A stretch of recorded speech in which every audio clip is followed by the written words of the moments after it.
I mean, dude, this guy is putting up 19, 8.5, 9, and 2 steals, leading the league in steals, by the way.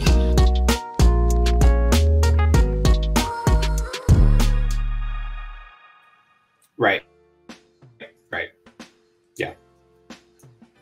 All right, well, let's go to most improved player of the year. If memory serves, both of us took Miles Bridges at the quarter season mark, and he is the second favorite to win this award now. He is at plus 650. Not gonna like who is the favorite, but I alluded to him earlier. It's John Morant at minus 210. He does not break your first to second year player leap rule. However, he very much breaks the no lottery picks rule because he was the number 2 overall pick in 2019. So yeah, are you amenable to making an exception for Ja?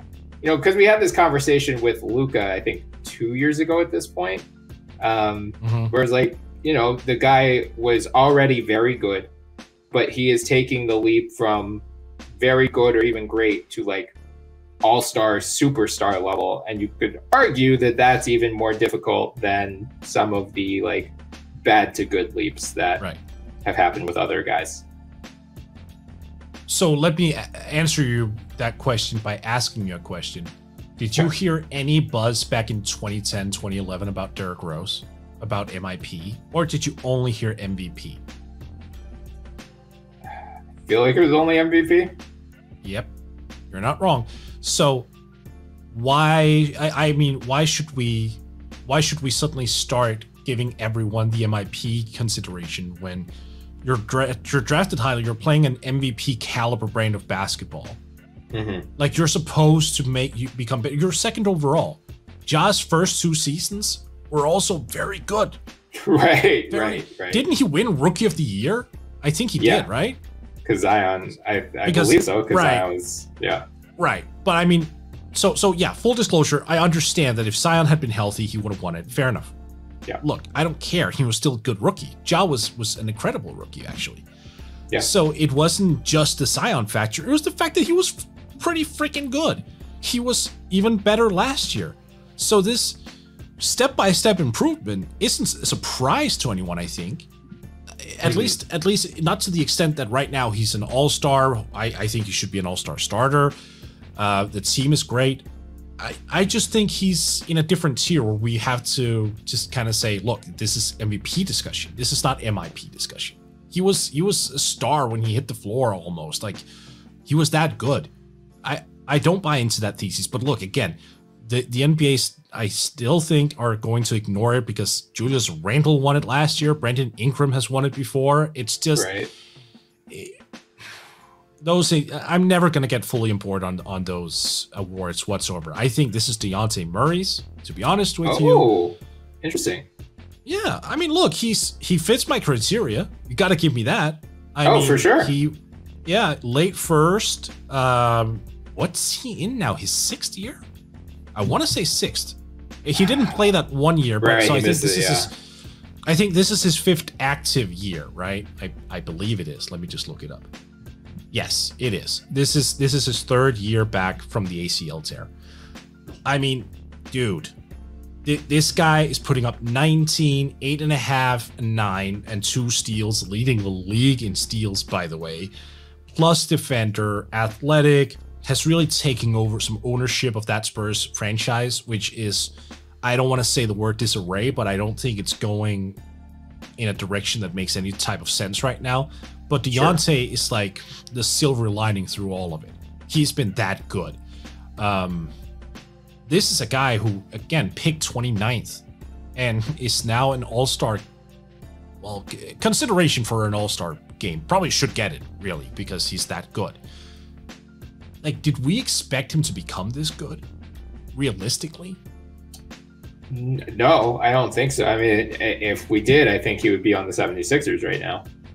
Like, I mean, I thought he had the potential to be this good, which is why I spent all goddamn summer saying the Sixers should trade Ben Simmons for DeJounte Murray package. But even I couldn't have foreseen this. I think the big leap that we've seen is the playmaking, which a large part of that is the absence of DeMar DeRozan. Like Right. that fell to him. He was the, DeJounte was the point guard, quote unquote, but DeMar was the guy, I would assume. I mean, I could go back and look. I'm going to guess off the top of my head, DeMar had the highest usage rate on that team last year. Like the offense flowed through DeMar DeRozan. Now with him gone, it's similar to what we said about the Jonas Valanciunas trade, where it's like, all right, we're taking the training wheels off of Jaren Jackson Jr. We got to see what we got here. That, right. Letting DeMar go, or the sign-in trade, it's like, all right, we are trusting DeJounte Murray here. And yeah, I did in fact look it up. DeMar did have the highest usage rate on last year's Spurs. So I like the DeJounte pick. I'm torn between him and Miles, because I think we've seen more gradual improvement out of DeJounte, whereas this version of Miles Bridges, we saw flashes of it last year, but it feels more abrupt, if that makes sense. He just took a bigger 1 year leap, I think, but it's close. I mean, let me see where DeJounte is. Yeah, he's a plus 1,600. Darius Garland's a plus 1,000, which is also going to piss you off. Desmond Bane piss me off. I get it. It's not that I don't get it. I mean, look, I'm setting some rules for myself here. I understand that the league works differently. They don't seem to differentiate. If they were up to them, the first overall pick could win Most Improved Player in year 2. Speaking of which, Anthony Edwards is a plus 10,000 to win the award. He is 9th on the league. That one makes you mad. At least give me that. Yeah. Okay. Because okay. I look again. Why? Why are we not taking into account draft stock here? The entire purpose of the draft, we spent months.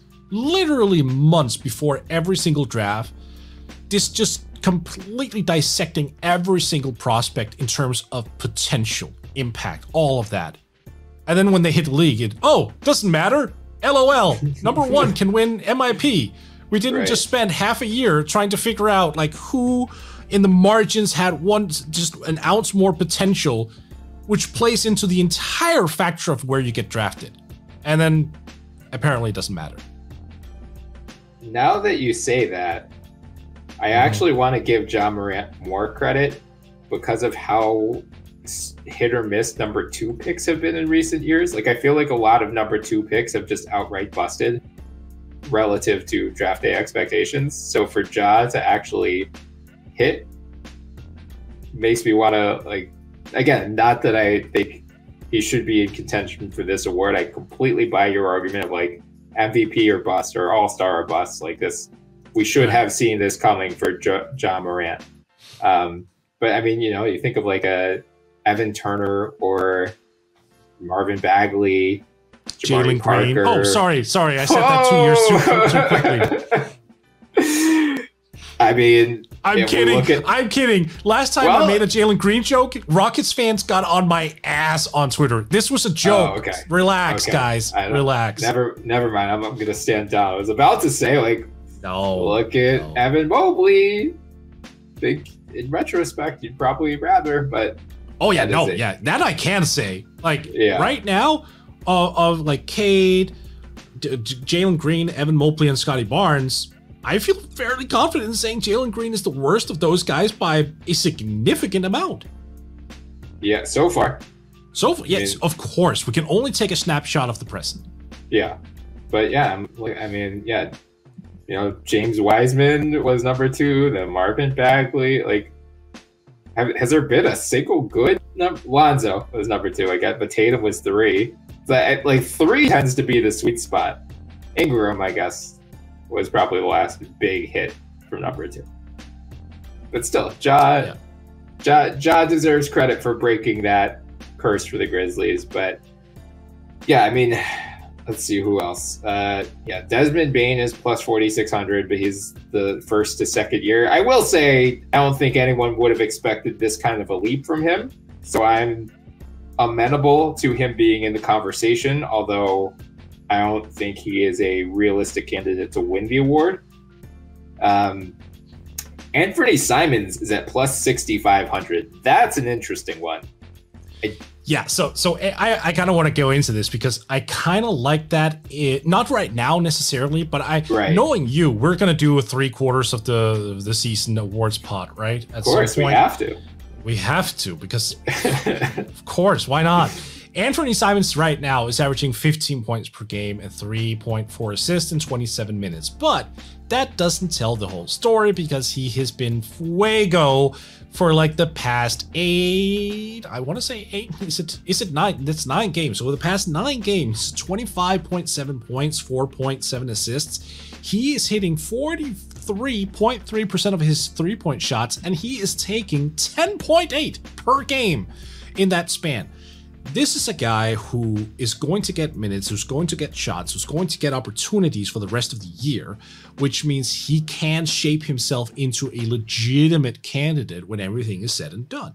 Now, I think overall, for me personally, it's going to come down to Simons and Murray. I understand that there's this parallel universe where everyone else lives, which is completely fine. I'm the one who's the weird outlier here. But for me, those are my 2 names. It is Anthony Simons and it's Dejounte Murray. Those are the 2 that I'm pitting up against each other. And are you excluding Bridges because he was a lottery pick? Yes, I am, because I have to stick with my principles.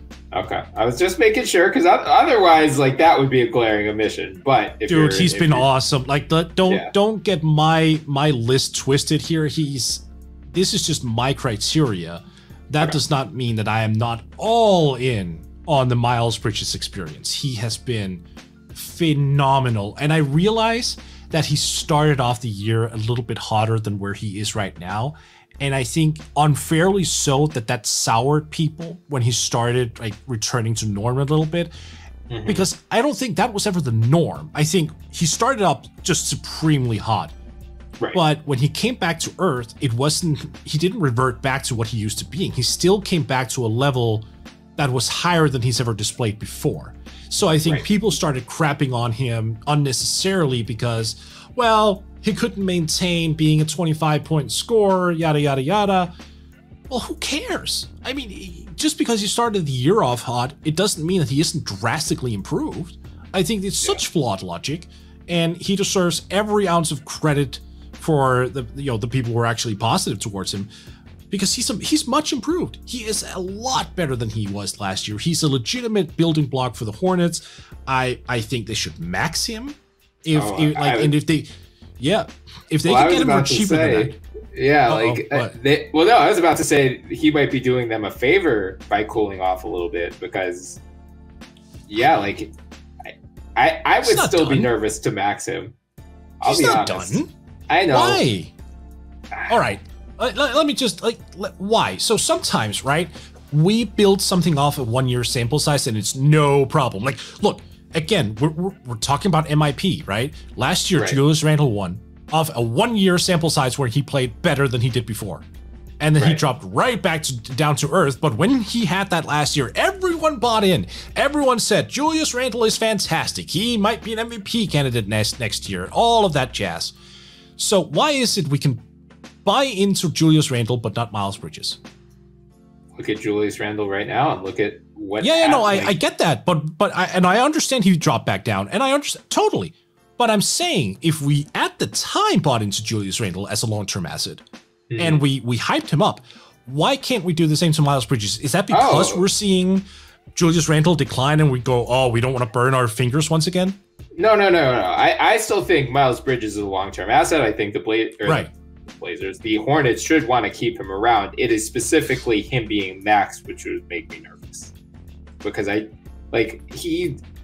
don't want to put him in like the Tobias Harris tier or like the Andrew Wiggins tier of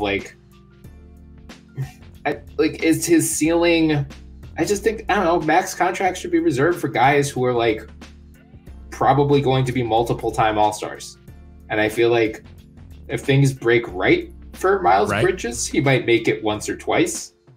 But I don't think he has the ceiling to make it to an all-star game every single year. And I just get nervous when you max someone on that slightly lower it's like the CJ McCollum too. Kristaps Porzingis even. All right. What's your walkaway price? I mean, I think seeing what they got, the Hawks got 5 years, $125 million for John Collins last year, right? Mm-hmm. Yes. So I think that's going to be that's what the Bridges camp is going to want as the floor. Yeah, I was about to say floor because I think Bridges is like the new age version of that. He is a far more agile, versatile version of that power forward. I mean, right. He's a better playmaker. I would argue he's a better defender. Right now, his team is not doing him any service in that regard, though, because the Hornets are horrible defensively, and he is not exactly standing out because everyone else is just missing their track. But that's a discussion for a different day. I just look at his overall imprint on a game, and it's tough to me to see any reason why I should be skeptical about that declining moving forward. I mean, it feels like he's on the upwards trajectory, but I could be wrong. Maybe I'm just a little bit more, I don't know, lackadaisical when it comes to Miles Bridges that I'm willing to splurge. Maybe I should be more cautious. Like, it's a fair point. So his max, 5-year max would be 100 using the $119 million projection for next year's salary cap. 5-year max would be $172.6 million. Wait, again? What was the point? 172.6. All right, so that is still less than Tobias Harris. Yep. He got. Yep, sure is. Thanks for reminding me. Yeah, and he's better than Tobias Harris. And much younger too, which means upside and additional potential. I mean, Charlotte's books are pretty clean. Right. Like, you got to factor in LaMelo is going to get a max immediately. And he's in the second year of his deal, so he got 2 more years of his rookie deal, and then he's going to get maxed. Yeah, but I have to look at this in isolation. I think you need to look at these in isolation. So here's my thing. I know you are very much down on Tobias Harris. I don't think he is as bad a contract as you make it out to be, but I do acknowledge, of course, he's overpaid. I do acknowledge that he is not worth what he's being paid. Mm-hmm. So with that in mind, because I share that perspective, I don't really mind the idea of Miles Bridges earning less than that, even though it's sort of similar. But I also understand that if there is a chance, if there's an argument to be made from the side of the Hornets, we've gone way off awards right now, by the way. If there is an argument to be made from the side of the Hornets that could lower his price tag, sure, absolutely. If they get him at like 125 or 140, go for it, big time. That's what I would shoot for. If the Bridges camp comes in and says we want 125 as our floor, if the Hornets, I would be like, all right, that's close to our ceiling. So go find a deal and we'll match it. But I mean, they might be able to. Like, the teams that are out there that have space in free agency, Miles Bridges might be one of the targets they go after. So it's a tricky balance. But if you told me Miles Bridges is getting a 5-year, $172.6 million contract in 5 months, I am nervous about that. Well, you have Tobias Harris. That's why you might be nervous. Yeah, right. I've seen how this story ends, and it's not pretty. Right.